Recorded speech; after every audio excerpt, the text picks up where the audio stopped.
Hey guys, it's Sebastian from AskSebby, and today we are going to talk about American Express adding more Centurion lounges to London as well as to Charlotte. We'll kind of talk about a few different things about those specific lounges, but also how they are going to deal with crowding and my thoughts around this. For the London one, it's going to be sometime in 2019 and it's going to be in Terminal 3. The lounge is only going to be 7,000 square feet, so a bit smaller, and there's going to be showers, private work areas, as well as drinks and food.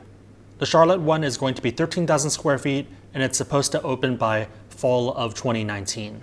The big question a lot of people have is why would the London one be so small relative to the US one?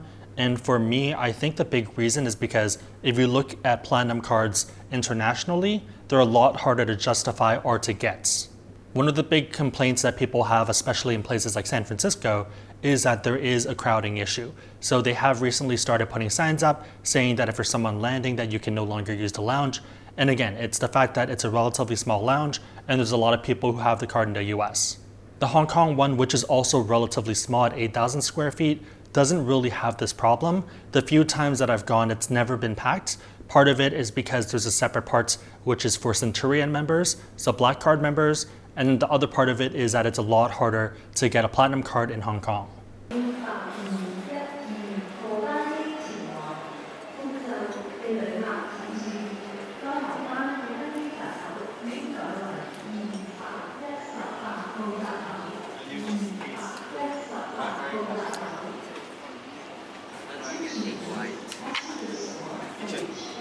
Tell them to give me your money. They will give you.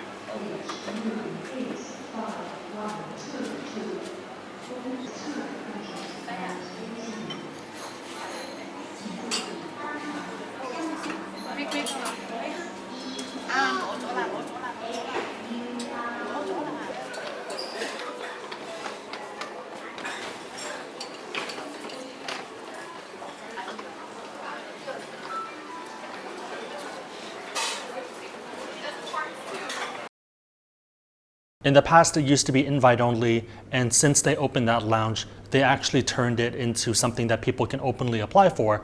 But despite that, they haven't really dealt with a crowding issue or a lot of people applying for the card because it's hard to justify it. The Hong Kong one has a bunch of other perks. We won't run through it because that's a whole review video, but it's something that might make sense. The fee though is still something like $1,000, and then you get some other credits and stuff. The Hong Kong one isn't packed because I think most people in Hong Kong don't really have the card. A lot of people that I've seen visiting look like they are from abroad, either America or somewhere else.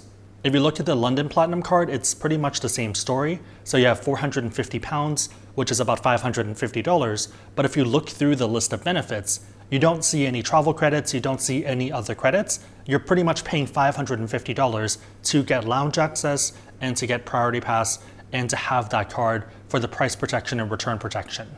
Even if you look at the sign-up bonus, it's a lot more stringent than what we see over here, just because if you have any other MR earning card in the last 6 months, have or had, then you're not eligible for that bonus. For us, you can pretty much get any MR card you want as long as you did not have it previously. Given all of this, I think even though the lounge is smaller, they're not really going to run into a crowd control issue. I think a lot of the people who you'll see in that lounge are going to be from Boston as well as New York visiting for work. One big question a lot of people have is why is it so much easier to get a platinum card or to justify it in the US compared to these other countries? And I think there are a few factors here. The first one's going to be income, the second one's going to be spending, and the third one is going to be swipe fees. As much as people like to think that American Express is focused on you, the person who's holding the cards, they're focused on the shareholders. When you look at the platinum card, since you can't keep a balance, that means they make money from two main ways. It's going to be annual fees as well as the swipe fees. For both of these numbers, they want more people because the more people you have, the more annual fees you collect and the more swipes you have, and the higher volume these swipes are going to be. Given this, why do we see so many people in the US have these cards? And again, I think the big thing is that you see a lot of people in specific hub cities have these cards. Yes, there are a lot of millennials, there are a lot of college students who have it, but if you look at the demographics, it makes a lot of financial sense. So when you look at San Francisco and you're like, hey, why is this lounge so packed? If you look at the average income that most people in San Francisco have and the income you kind of need to have in order to have a comfortable life and still save 50% of your salary, you can kind of see why it's so packed. again, given the sizing, given the demographics, and given the type of people and their mindset and how they think, having this card and the location, it just makes a lot of sense. Some of the people who I know play the game the best are people who are very quantitative, just because, again, they're using it as a means to do something they wouldn't comfortably pay for. Lounge crowding is a problem, but it's probably the biggest first world problem that can ever exist. With higher income comes higher spending, meaning that they make more money from swipe fees. And if you look into other countries, if you look into Europe, there are a lot of specific caps on how much they can charge on these. In the US, it's pretty high compared to these other ones.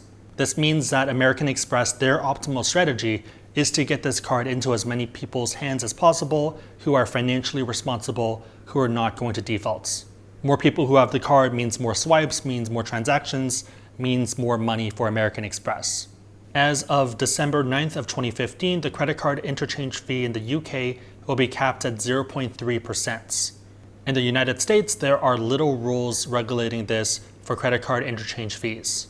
Looking at card fellows for retail, American Express charges 2.89% plus a 10 cents transaction fee. So 2.89, which is pretty much 3%, versus 0.3%. So yeah, if you are someone who runs a company where you want to maximize these swipes, you want to maximize it in a place where you can make effectively 3% instead of that 0.3%. You don't really care about London for the most part because it doesn't really help you maximize your profits.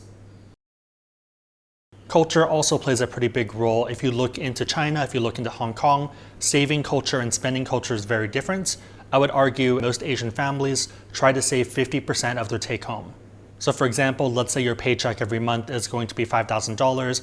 Most people in this type of culture, depending on the area, end up spending $2,500 for rent, for a lot of other things, and then again, investing, sock drawing that remaining half of it. If you look into other places like Korea, it's very different. Credit card spend is substantially higher. So again, it's going to differ by quite a bit depending on the region.